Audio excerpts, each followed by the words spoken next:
Okay, folks, we're on to John Locke, our second social contract theorist, maybe our third, second, first modern political theorist, depending on how you want to cut that. He's certainly the first political theorist that gives us an idea of what government is for, what it should look like, and what its role should be that seems distinctly modern in terms of what we're familiar with, popular sovereignty, representation of the people, democracy, a limited constitutional government in which individual rights are protected, very different from the conclusions of Hobbes and to a certain extent the conclusions of Machiavelli. And so Locke really feels familiar to us. And I would say that is a good reason to read Locke. He gives us both a historical and an intellectual foundation for a lot of the modern liberal thoughts that are central to America, really, right? American political thought and American political culture. We also want to read critically, though. We want to be careful whenever we encounter ideas that confirm or line up with stuff we already believe, because it's easy to overlook assumptions or contradictions or ways in which the things that we want to believe are confirmed to us as being somehow objectively true, right? Part of decolonization is this idea that we should be looking for places in which biased or self-serving or somehow incomplete or partial or skewed information is passed off as universal truth. That's one of the ways in which a class like this class, a survey political theory class, can do harm, right? By passing off ideas that take a particular perspective and maybe a particular perspective that serves a particular group as somehow universal. That said, Locke's second treatise on government that we're reading here is really an impressive and important and foundational work, and particularly as Americans, it's not one that's going to go away. It's one that probably many of you, if you're familiar with any of the thinkers that we've encountered so far, maybe it's Locke. All right, so who was Locke? We've dealt with this a little bit in the Hobbes video and in the social contract video, but he was a bit of a jack of all trades, like many of these people. He was a physician, he was a philosopher. He was a philosopher not simply of politics and government, but his essay concerning human understanding. He was a philosopher of religion and the mind and of epistemology, how we know the world. And so really a very interesting broad thinker who wrote quite a bit, including into his older days. But we're concerned here primarily with his political works, and putting aside his letter concerning toleration, which is a very short piece, but sort of foundational for the commitment to religious tolerance, the First Amendment kind of stuff that we're familiar with. He is one of the early great spokesmen for those views. But here are his views on what is a legitimate government. The legitimate role of the state is especially important for us. As noted, his views were shaped and written during the English Civil Wars, a little bit after Hobbes, though Hobbes lived for a really long time, so there is a bit of overlap in their lives. Unlike Hobbes, who was a committed monarchist, Locke was on Parliament's side, the people's side, though one thing we want to note again and again is that the people were the aristocracy, right? Joe Schmo, peasant farmer, was not represented in any kind of direct or meaningful way by Parliament. And so we always want to be careful with exactly what we're talking about with these definitions. That said, in Locke's mind, this was a question in which Parliament was the popular representative, the representative of the people, and that is important here. So the Earl of Shaftesbury was Locke's, friend, leader, mentor, patron. and lived with, worked for Shaftesbury for many, many years. Really, Shaftesbury brought him into politics, and there's some discussion about the extent to which Shaftesbury's politics were shaped by Locke's thinking, or vice versa, the extent to which what Locke produces in works like the Second Treatise was a systemic or systematization of the political ideas and the political work of Shaftesbury and maybe his colleagues. Well, Shaftesbury is best known for Locke now, but best known for attempting to stop King Charles II from passing on his reign to his Catholic brother James. And in this conflict, Shaftesbury was imprisoned and eventually escaped and exiled to Holland. Locke went with him, and while in exile, complaining about the absolute monarchy in Britain, that's where Locke wrote most of his influential works.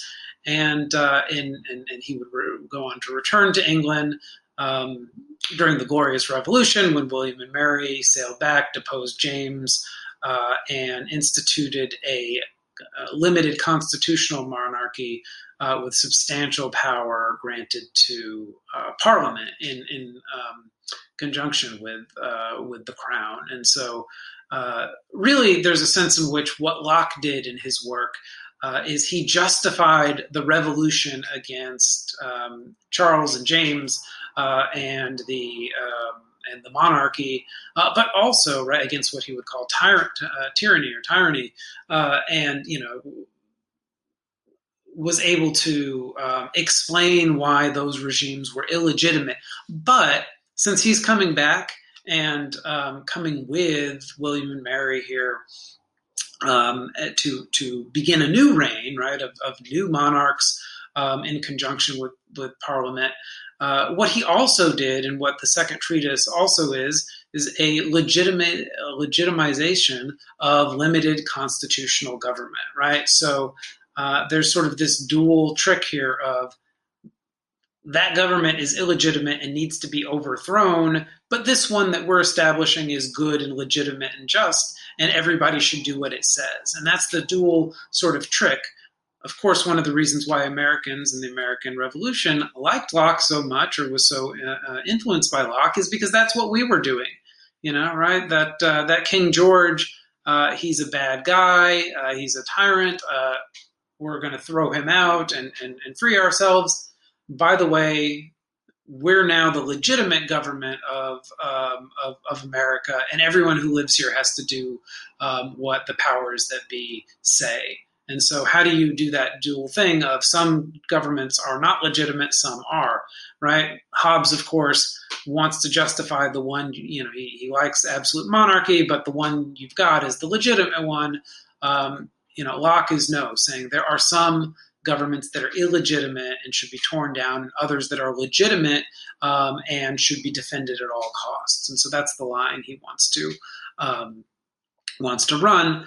And he is known in his social contract theory for this idea of liberalism, an idea of limited government, democratic rule, and individual rights, and also for natural law, the idea that these rights in particular derive from laws of nature or from God and not from government, right? So you have rights not because they're given to you by the state, but you have rights before the state comes into existence, and the state is limited by those rights. It must be consistent with those rights, is really Locke in a nutshell. I got the dollar signs on here because another significant aspect of Locke's liberalism is property rights, right? What rights are he and his compatriots concerned with? Property rights above all else. And, Locke's writings have also maintained their popularity and been interpreted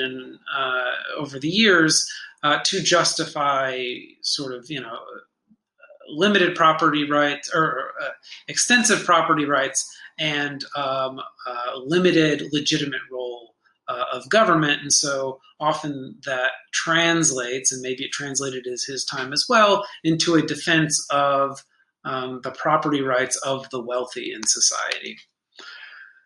All right, Locke and Hobbes, right? One thing that it's worth noting is that Locke was not really writing against Hobbes, even though we teach them 1-2, and it seems like they're two versions of the social contract in conversation with each other. No, Locke was aware of Hobbes, and Hobbes's social contract theory was somewhat popular, and maybe Locke absorbed some of it, and maybe he was. There are certain notes in the Second Treatise that seem like they're talking towards Hobbes or Hobbesians.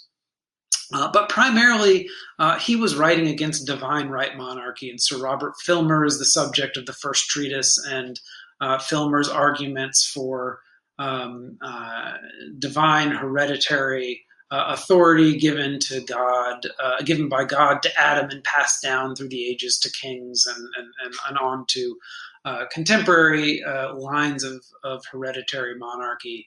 And Locke spends a lot of time debunking that and offering in his second treatise a different explanation for the legitimacy and the function and the role of government.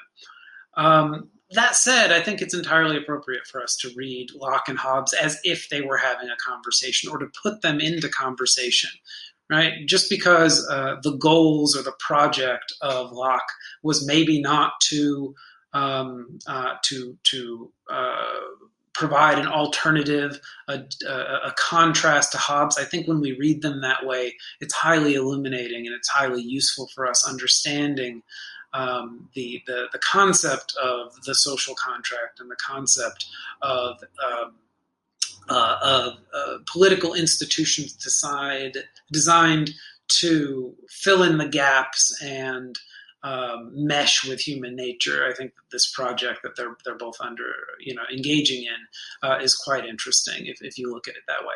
So what contrast do we see? And we mentioned this in the social contract video, but what's the state of nature like and why? Well, right, that relates to the next question. What's human nature like? In both of those answers, Locke thinks that people are much more social and restrained and kind and helping towards each other. Hobbes thinks that people are more selfish and conflictual, and that the state of nature is right, nasty, brutish, and short. Different state of nature, different human nature leads to different conclusions on the third point. What institutions are rationally justified? If people are this way, they have these deficiencies and these needs and these abilities. What institutions would everyone agree to make the best of that human nature? Also, what is the role of God? There's a more substantial, potentially, role of God in Locke that we'll get to.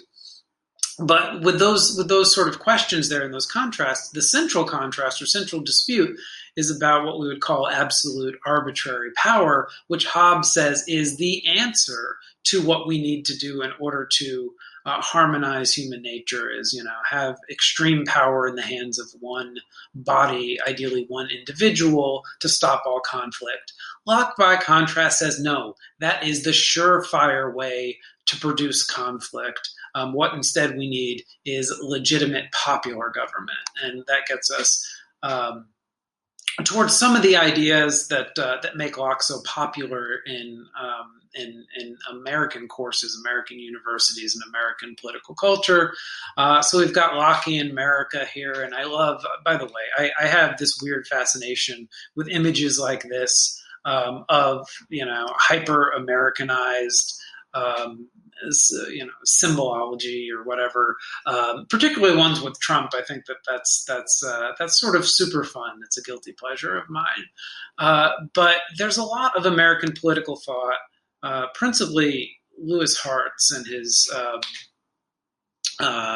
book, the Liberal Tradition in America, where he says that American political thought and culture assumes Lockean views. Not that it's Lockean in the sense that it's like engaging with the ideas and the second treatise, like quoting Locke, although there is plenty of that as well. More that the things that Locke assumed had filtered into the founders, the framers, and were assumed to be sort of background conditions of the way the world worked. And those include things like natural rights to life, liberty, and property, and you get the line in the Declaration of Independence. life, liberty, and the pursuit of happiness, which Jefferson stole and not stole, but was inspired by Locke's line there and brushed and sort of jazzed it up a little bit. But these individual rights, right, inalienable by God, not endowed by their creator and not by states, the idea that they are before and superior to anything that states can do, very Lockean ideas. The idea that the state is limited, that I have rights that the state has to protect, has to respect, is a very Lockean idea. It's right, so that's not a natural right look at the world.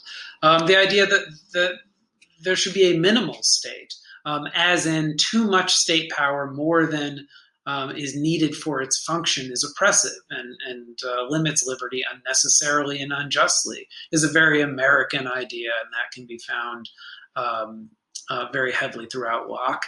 And then also the idea of the rule of law as opposed to the rule of men, which we see elsewhere, but it's very explicit in Locke, and this idea that you cannot trust people to have power over you, but laws are another matter, and that laws, as long as you have equal protection and due process, very American constitutional ideas, can be legitimate in restraining your liberty, whereas the rule of the arbitrary rule of individuals, like kings, is not compatible with individual liberty.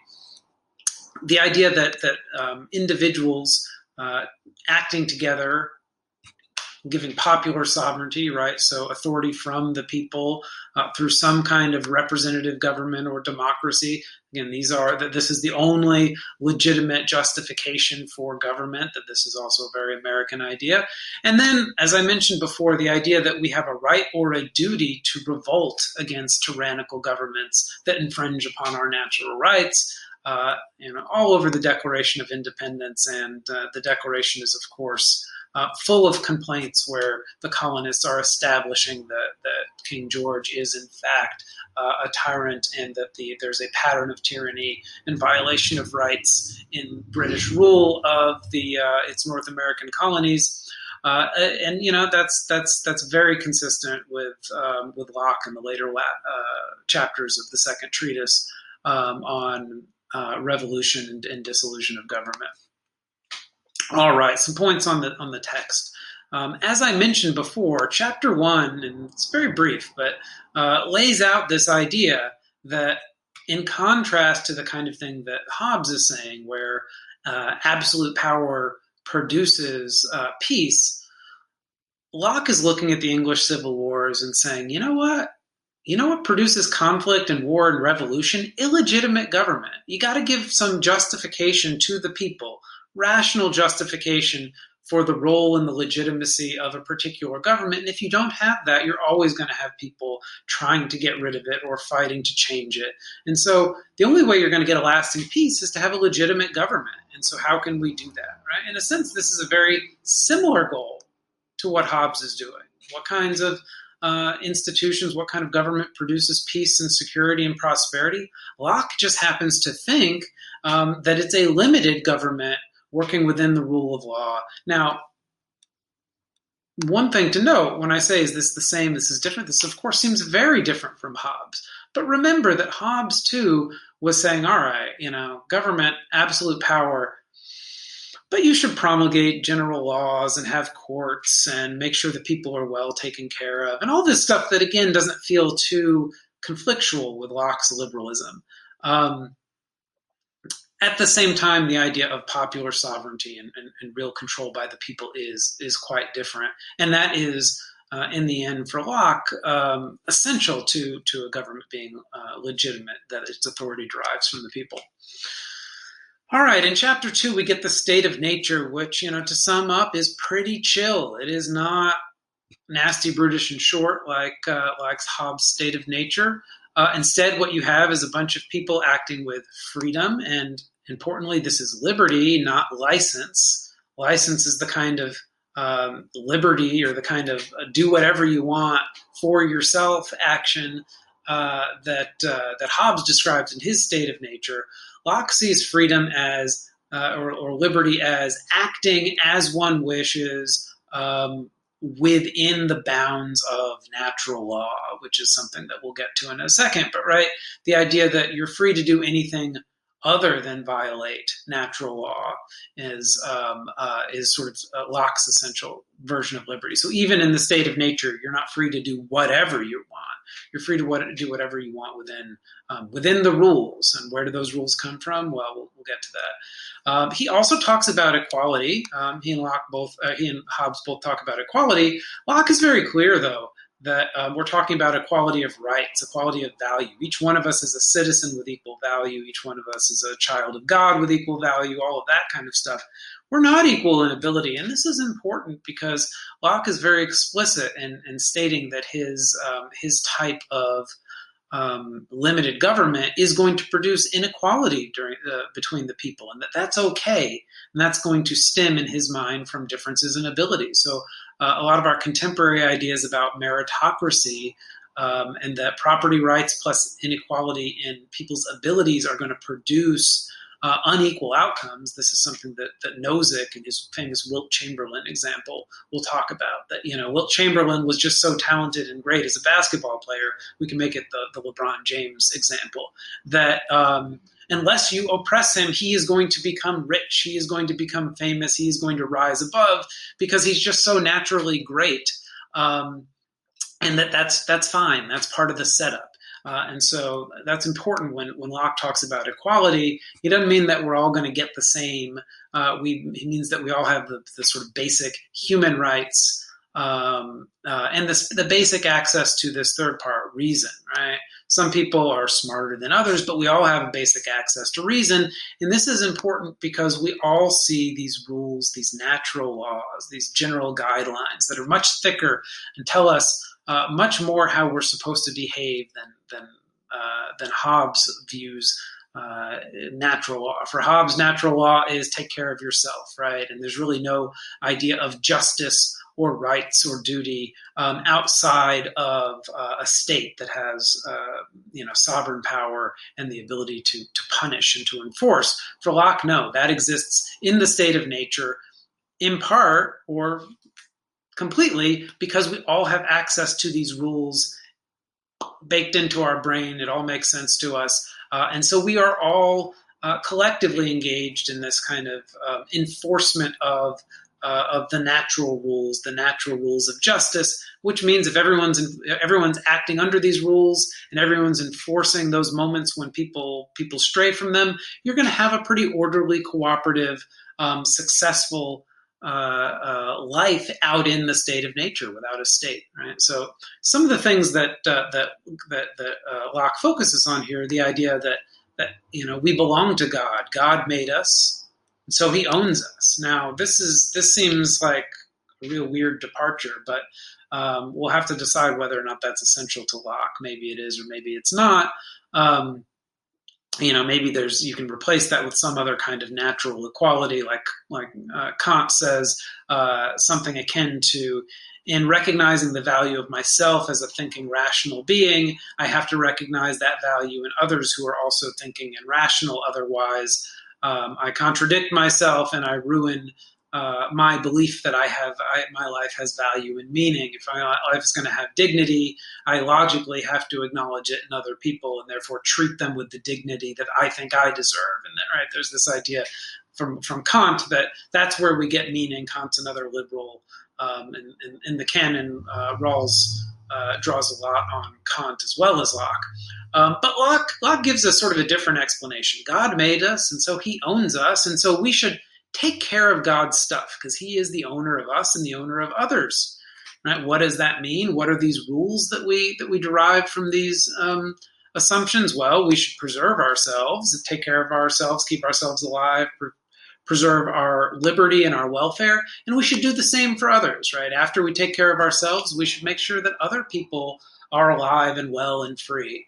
And that we should also, because everything ends up being about property and resources, we shouldn't waste. We shouldn't waste because, if we waste the resources of the world, that's stuff that could be going towards our welfare and the welfare of others.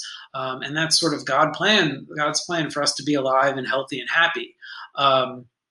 And so you need to respect those basic premises. And again, in the state of nature, without society, without government, people are doing this stuff already. They're already cooperating. They're already taking care of themselves and each other. And I also have this here, this idea of how much, and we discussed this extensively in point of power. I actually didn't see this little thing when I copied this. Well, I don't know what that means, but right, the idea you got God, you got Jesus looking over the planet, and it's like, all right, we should follow these rules because he says so. How essential is that? If we say, oh, I don't believe in God, right? Does the whole scheme crack up? Does it disappear? That's something that we discussed a bit in class, and we can play around with that more.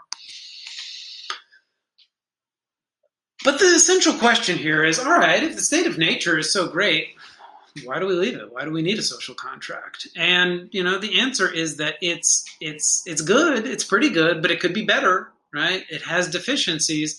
And so if we enter into a social contract that doesn't disrupt any of the good stuff, and it enhances what we already have, enhances natural law and our ability to enforce it, to live by it, to benefit from it, then it would be 100% rational to go into that kind of society, right? And to have a government that does those things. So whereas Hobbes says the state of nature is so terrible, do anything you can to escape it, never do anything that might put you at risk at falling back into it, Locke says, state of nature is good, but it's inconvenient at times. It's a bit inefficient at times. So, it's good, but if you can leave it for a society and a government that keep all the good stuff and make it even better, why wouldn't you do that? Now, the flip side of that is you certainly wouldn't leave the state of nature. You'd be willing to return to the state of nature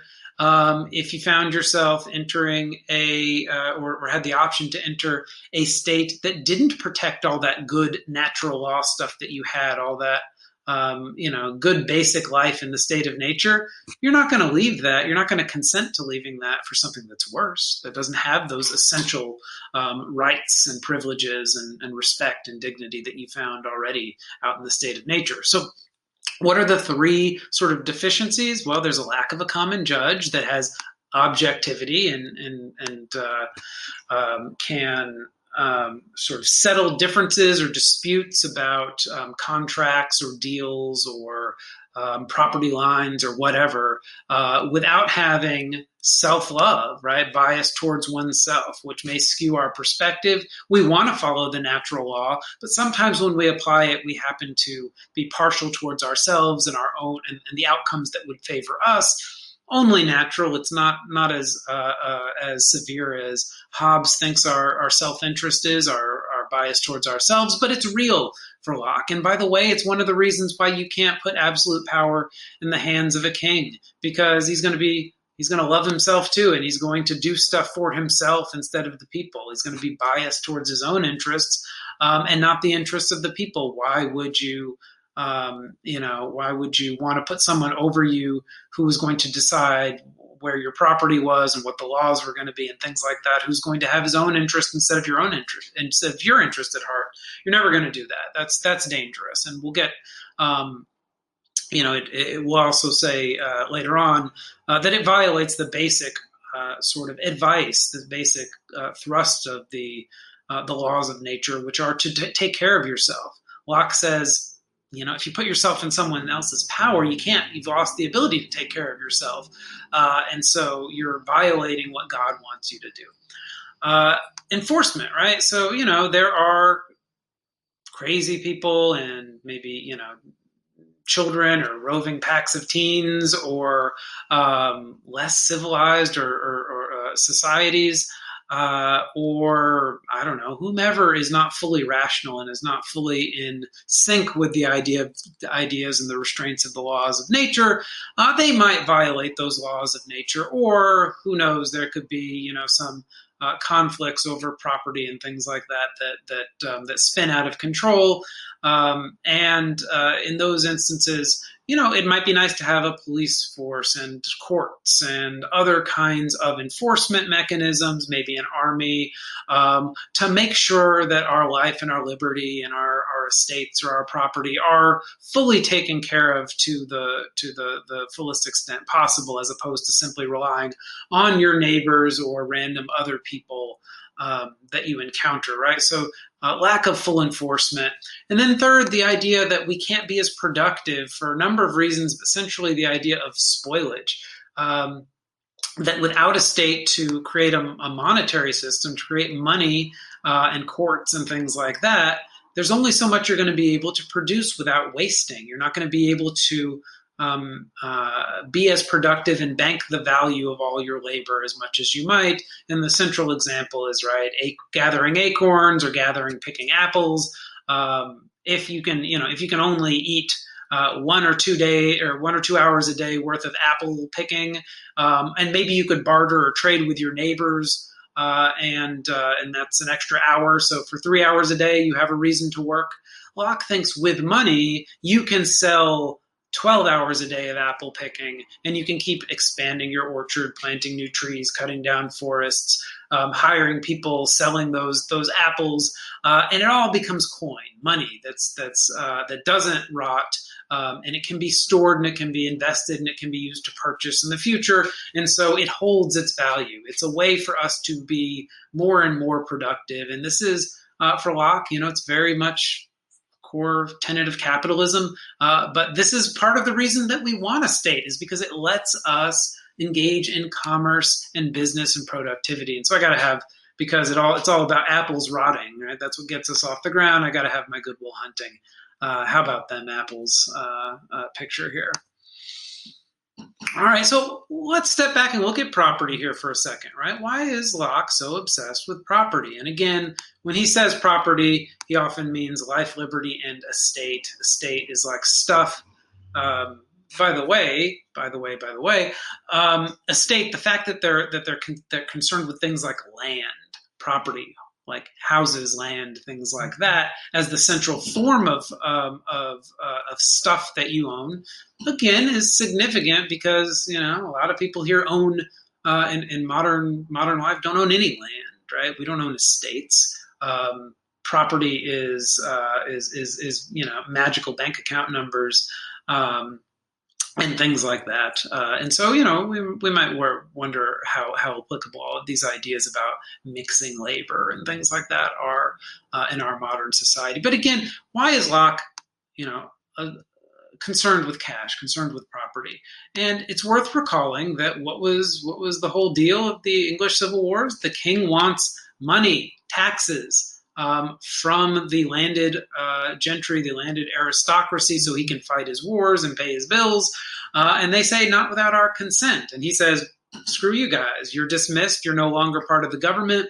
I make all the rules, and I'll take the money when I need the money. And then they cut Charles's head off, and we have this war, right? And from Locke's point of view, it's because the king didn't stay within the bounds of limited government. We didn't have a government that constrained these unjust actions, these violations, these taking of property arbitrarily and excessively, right? So this absolute arbitrary action by the king was not restrained, and this caused war. Conversely, Hobbes says, no, it's the fact that the parliament was able to say no that caused the war and caused the conflict. If it was just the king's decision and no one could dispute, there wouldn't have been a conflict. So, right, you can see these two takes that we have here. But it leads us to wonder if, right, Locke is writing not about a state of nature. It's not like Locke is sitting out in the state of nature and saying, this is pretty good, but I think we should leave it and go do this other thing. I've been gathering apples all day, and I'd like to be able to sell my apples. No, he's living on Shaftesbury's estate. And he is living off of the professional. He's of the professional class, living off of the aristocracy, And so, he is part of the group that has all of the property.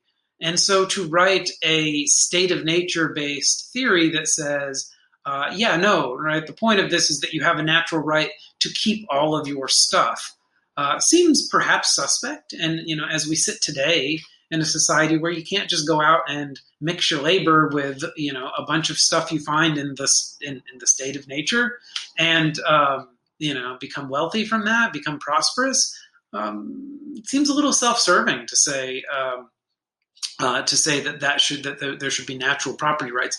But I would argue, and I'll get to this at the end, and I'm sorry this video is so long, that maybe there are limitations on this application that are already in the text of the Second Treatise. So I also wanted to note that, is it like, hey, like it's illegitimate for the king to take property from the people or from the aristocracy? Well, what if it's legitimate popular government? And, the punchline here is that even the majority becomes illegitimate for Locke when they start. They may not be, they may have a legitimate grounds to rule, but once they start violating your individual rights by taking too much of your property, more than they need, or not sharing those burdens equally amongst the people, then perhaps they become illegitimate in Locke's eyes. So something to keep track of. All right, but this kind of metaphysical, where does property come from thing is something we often focus on with Locke. It's worth noting. Whether or not you think it's important to his views is up for debate. In the state of nature, stuff is just out there. God's put it there for us to use. Use it or lose it. He wants it to be used, right? So while there's land, while there are trees, while there's ore in the ground, it belongs to whoever takes it and does something productive with it. And if you're not doing something productive with it, it's not yours, right? This is one of the reasons why Lockean theory has been used against sort of a caricature of Native American uses of the land during colonial and early American years. The idea that, if they're not using the land for the productive purposes that white settlers believe it could be used for, logging, farming of various types, right? Just leaving land in a natural state is wasting it to Locke. And so if someone goes in and uses that land, then it becomes their property and, attractive to people who want to move in and colonize an area.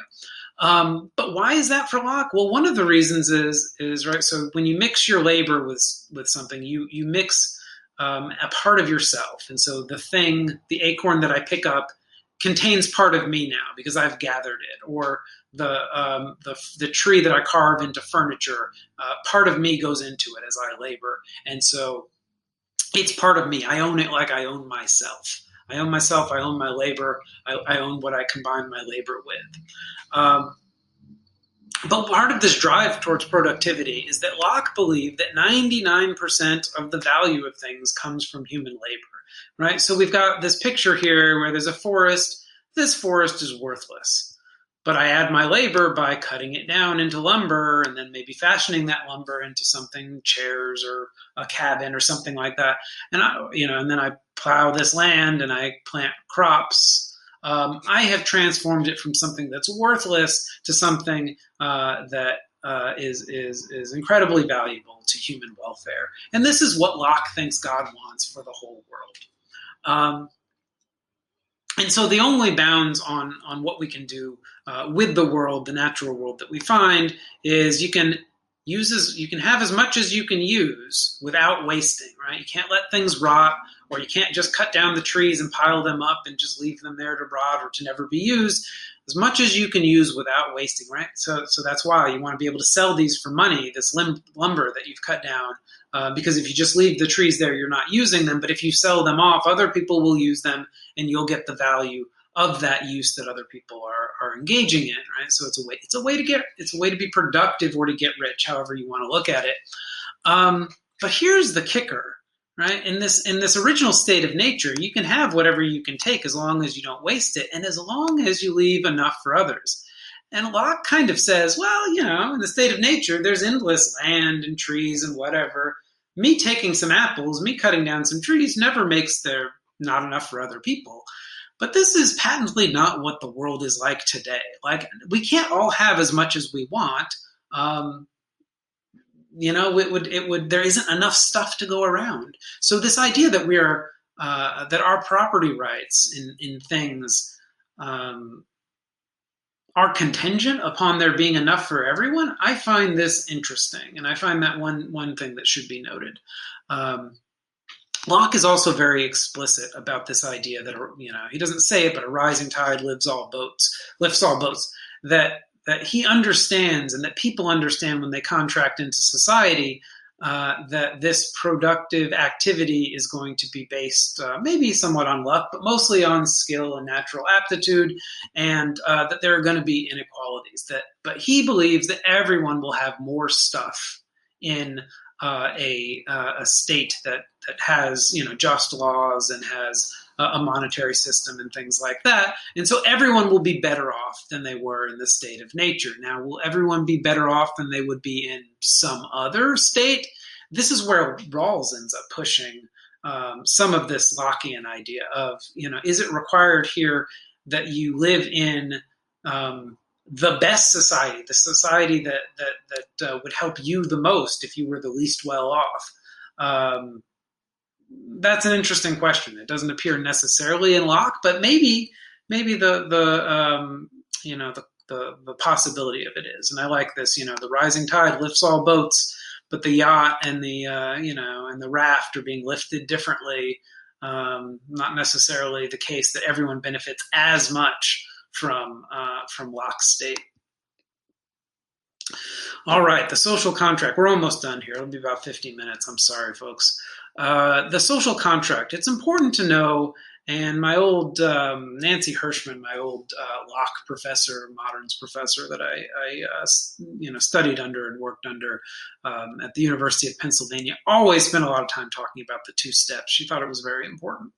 And maybe it is, right? Let me look at this, right? So it's important because without the two steps, the logic of the social contract doesn't really get off the ground. And Hobbes is like, if you don't agree, we kill you.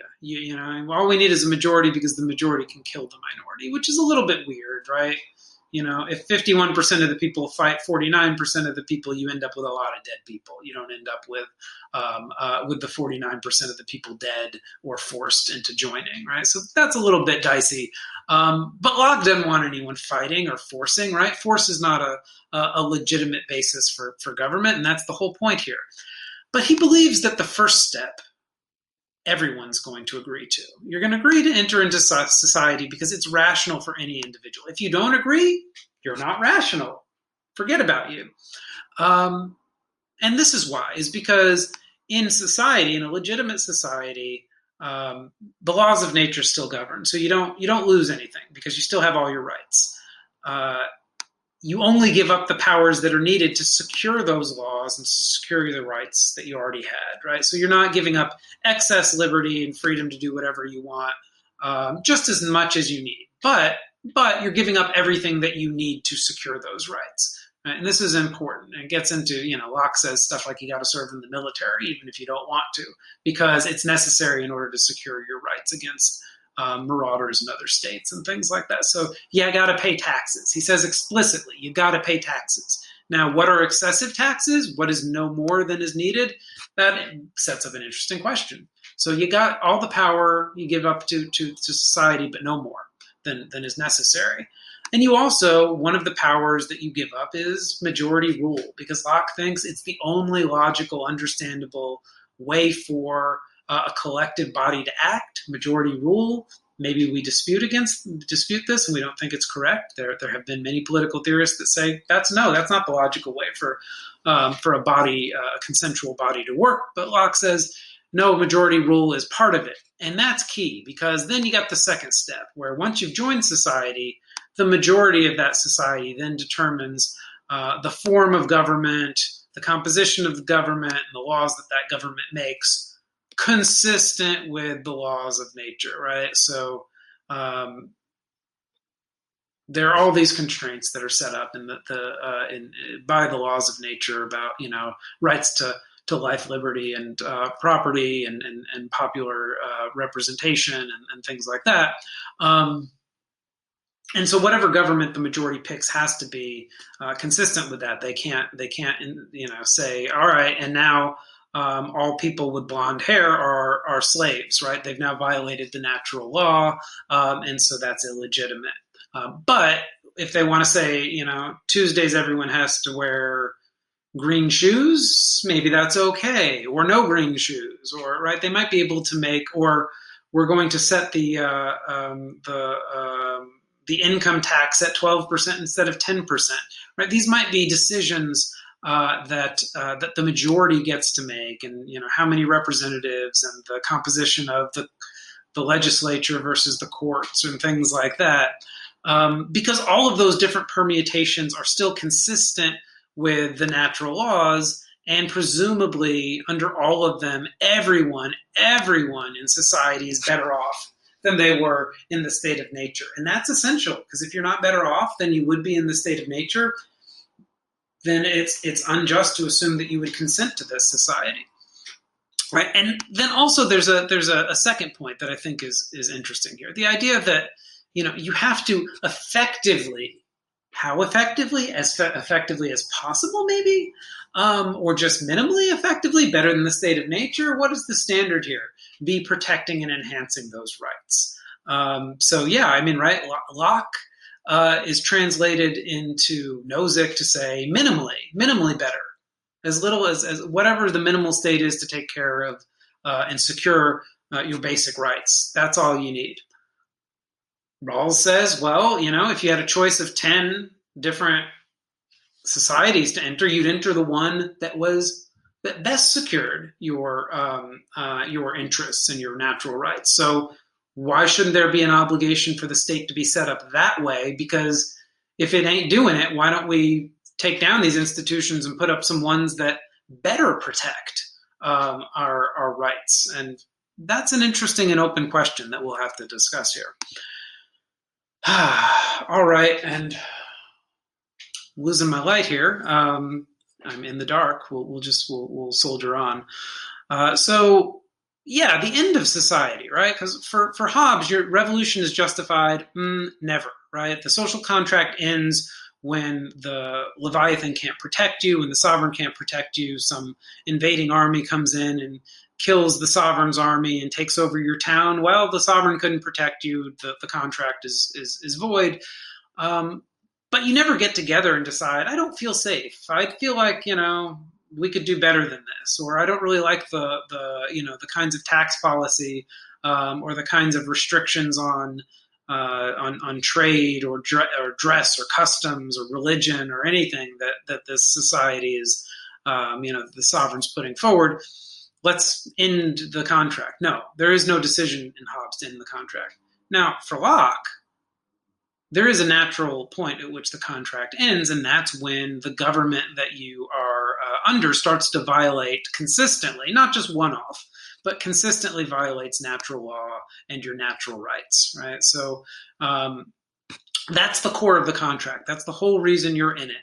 And so if the contract restricts your liberty, if the government restricts your liberty without protecting the basic stuff that you got into this for, then you would no longer consent to it. It loses your consent, and it loses its legitimacy, and it moves over to being tyranny instead of a legitimate protector of natural right.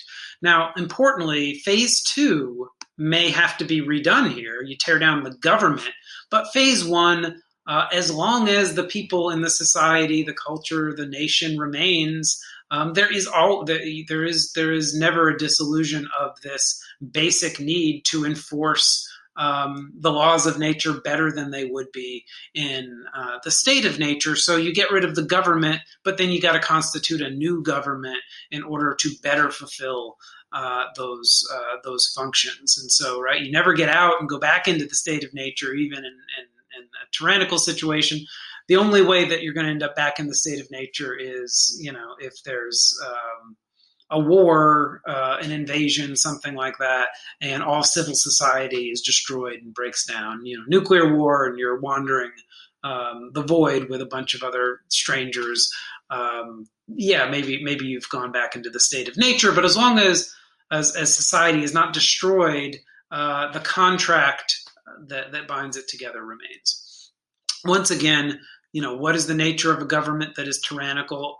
Absolute and arbitrary. It's absolute because it consistently takes more than is required. It consistently restricts more liberty than is required in order to protect our natural rights and enhance our natural rights. And it's arbitrary. It doesn't follow due process. It doesn't follow rule of law.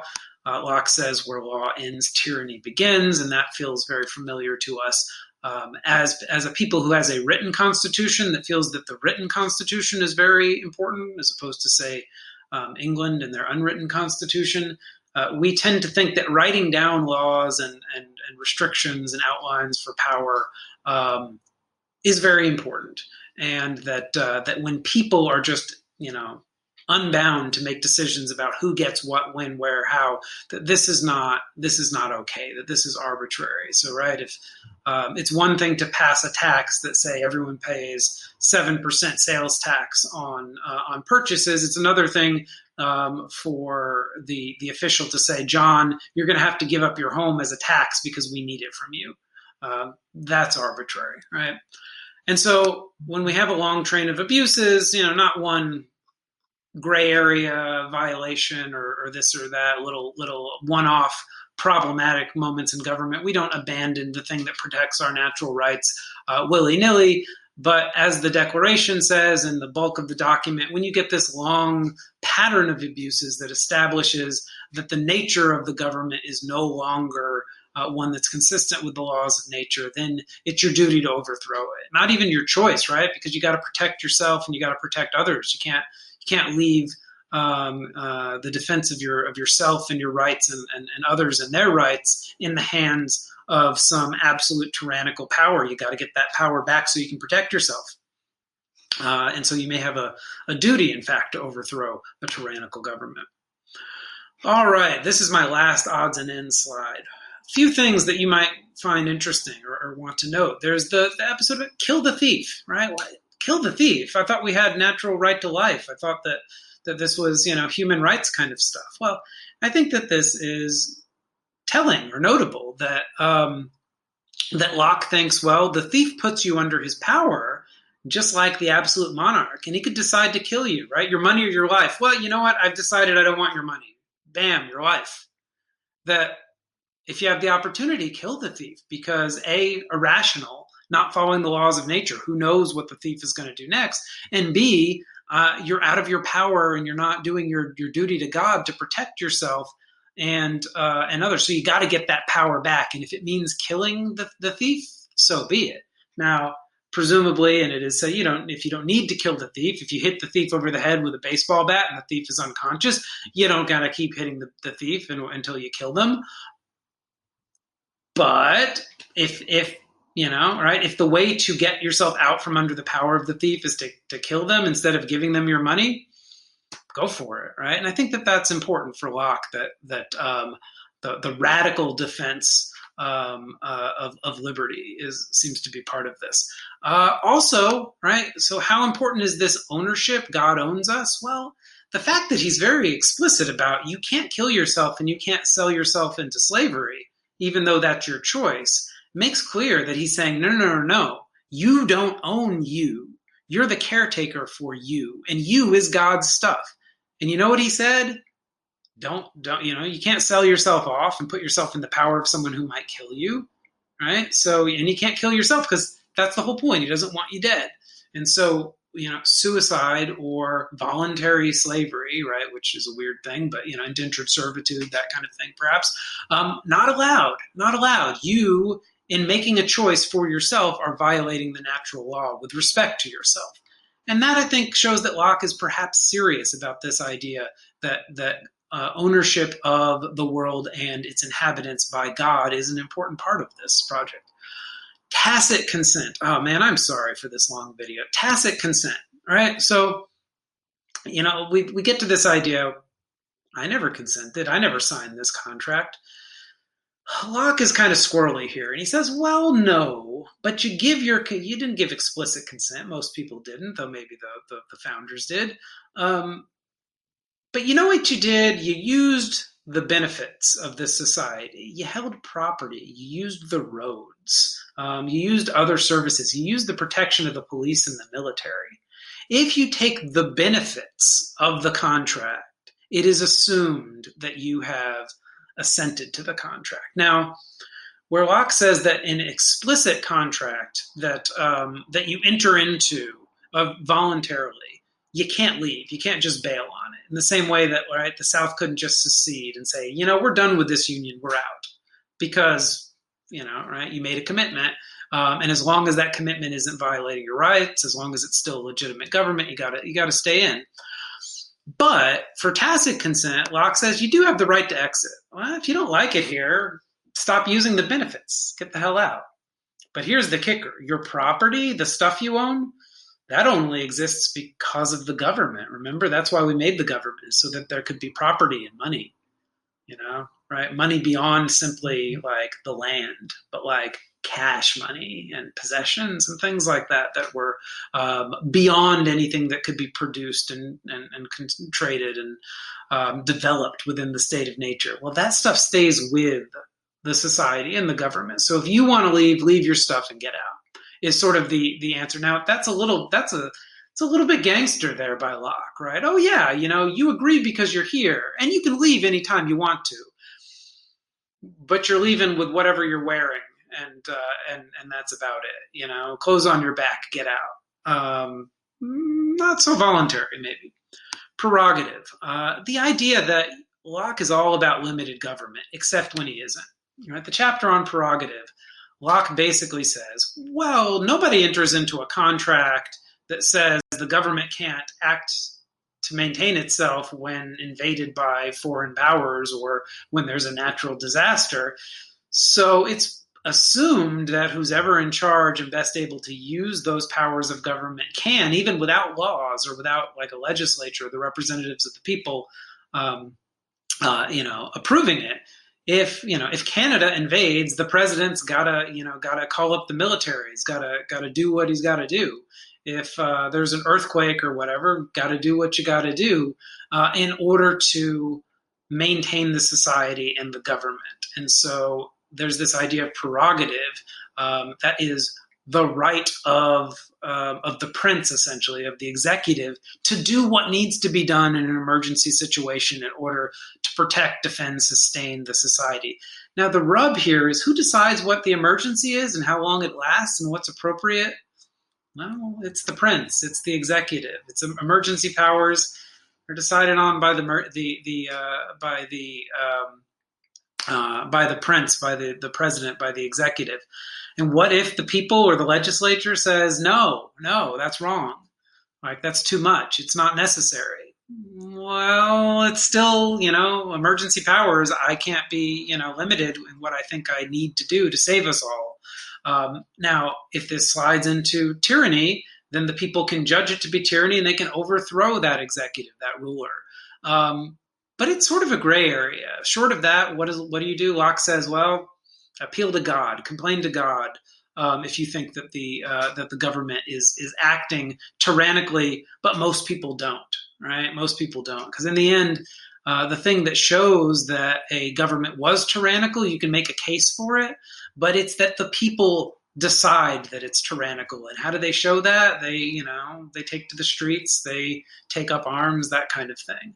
And by the way, if you take up arms as a revolutionary against the government that turns out to be legitimate, you're society's greatest criminal because you're attacking the institution that protects people's rights. So Locke has an uncomfortable relationship here, even though he is the pro-revolution philosopher so far. That's pretty easy with the absolute monarchy, with the emergency dictatorship that governs temporarily over the democracy, or the tyranny of the majority that takes too many taxes from the people. How do we tell when we've slipped into tyranny? He gives us a language to discuss it at the very least, but maybe not clear answers. And so then right at the end, I want to come back to this idea of, well, what is the legacy of this? We've got Nozick and Rawls here. This is Rawls. This is Nozick. I think Nozick is a pretty man here. Looks a little bit like Neil Gorsuch, who is easily the prettiest member of our Supreme Court right now.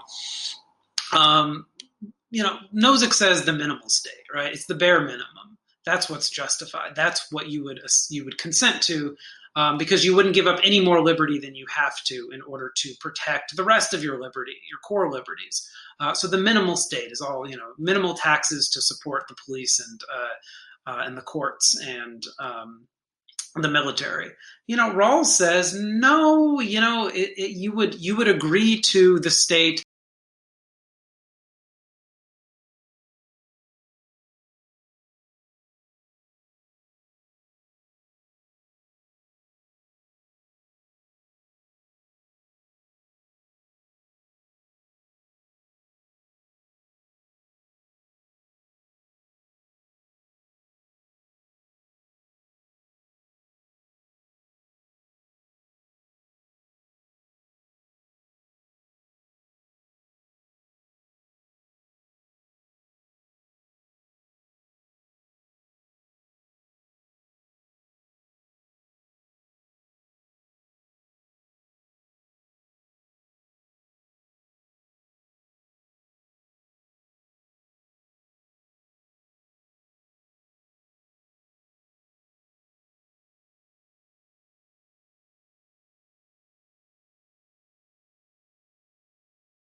Hey, folks, I got cut off in my long explanation of Locke here, and I just wanted to add one more note.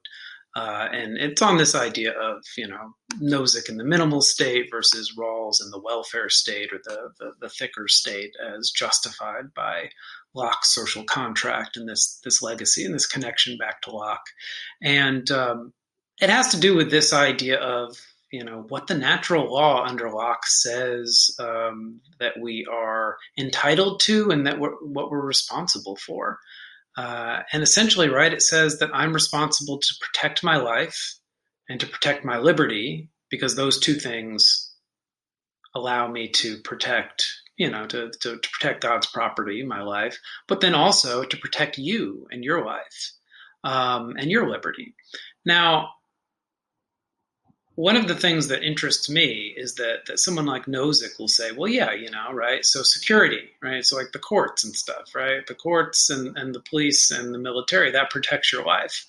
But that's not what, listen, I know that violence and such is a problem. Sometimes the police are the problem, but more likely what's going to get me? COVID, cancer, right? Like, diseases connected to lack of maybe healthcare, lack of adequate housing, adequate food,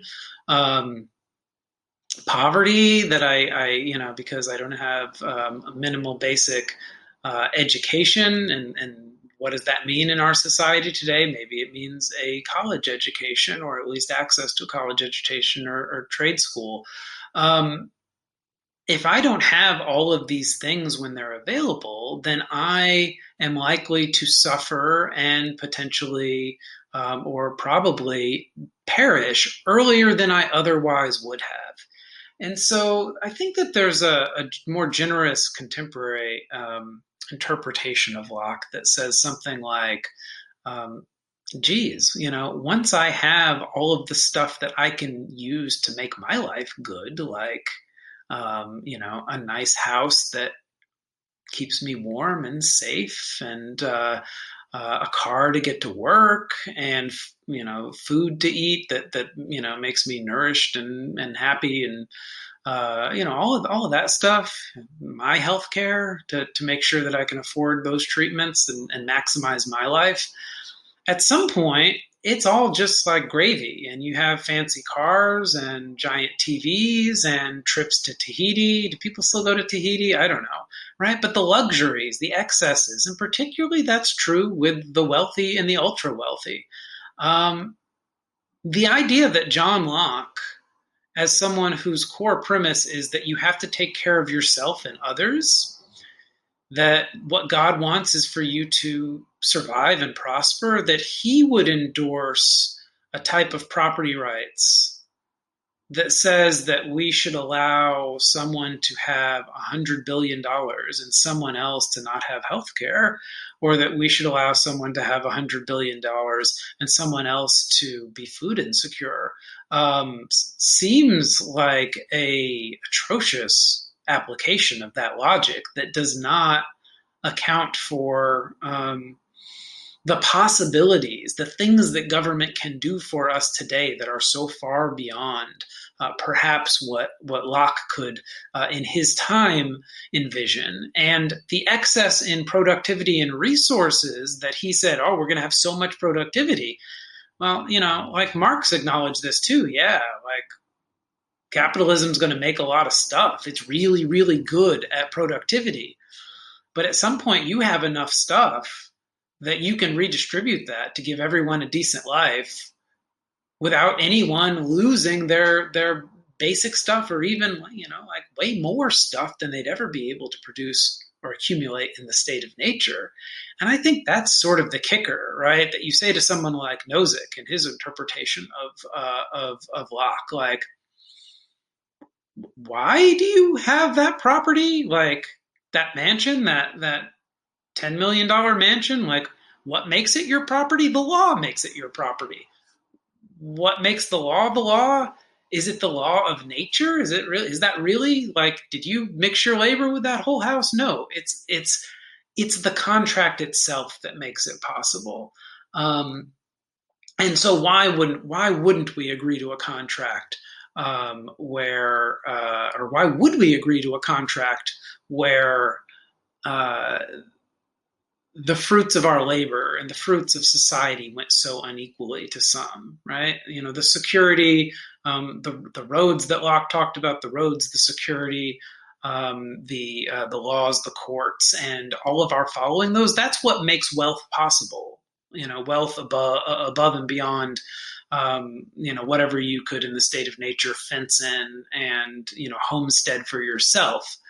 And so I don't know, the idea that you have automatically a right to all that excess property, I don't know that that's inherently part of the Lockean scheme. And I got pushback from my professor Nancy Hirschman, the Lockean, that this was a decent reading of Locke, and I was kind of like, all right, well then like maybe I'm a liberal but not a Lockean liberal. Like if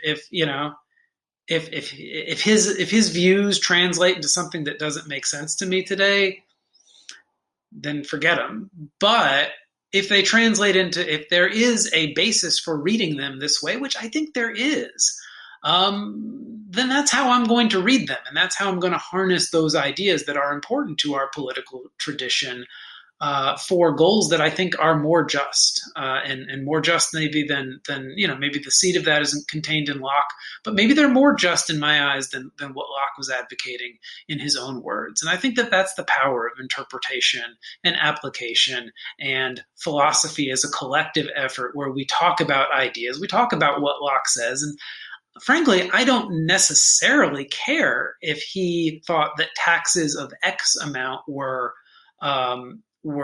too much. He said, yeah, of course, taxes are justified in order to do what is essential for the state. I think universal health care is essential. Taxes to pay for it are justified. Those taxes should be taken from people who don't have any diminution of their quality of life or their ability to survive and to thrive and live a long, full life. Seems to all make sense and be very Lockean to me. Anyway, sorry for this extra note, but I thought that was an important thing that got left off. Thanks, folks.